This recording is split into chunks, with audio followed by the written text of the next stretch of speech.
ہم کریں گے ہر مظلوم کی حمایت۔ السلام علیکم ناظرین، میں ہوں حورین فاطمہ اور آپ دیکھ رہے ہیں حمایتی نیوز HD چینل۔ نظر ڈالتے ہیں آج کی اہم خبر پر۔ پنجاب میں گندم کی بوائی کے وقت سے کسان مصنوعی قلت کی وجہ سے مہنگی کھاد خریدنے پر مجبور ہیں۔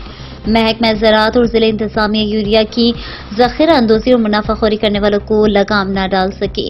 میکلوڈ گنج میں یوریا کھاد کا بحران پیدا ہو گیا ہے۔ کھاد کی بوری 3610 روپے کی بجائے 5200 روپے میں فروخت ہو رہی ہے۔ کسانوں کا کہنا ہے کہ ڈیلر اور ذخیرہ اندوز مصنوعی قلت کا جواز بنا کر کھاد کو بلیک میں فروخت کر رہے ہیں۔ مہنگائی نے پہلے ہی کمر دہری کر دی ہے، کھاد کے بحران پر ادارے خاموش کیوں ہے؟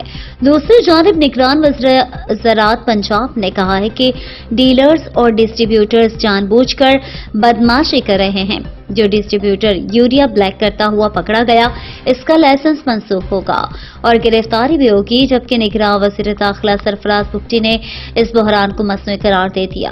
مزید خبروں اور اپڈیٹ سے باخبر رہنے کے لیے دیکھتے رہیں حمایتی نیوز HD چینل۔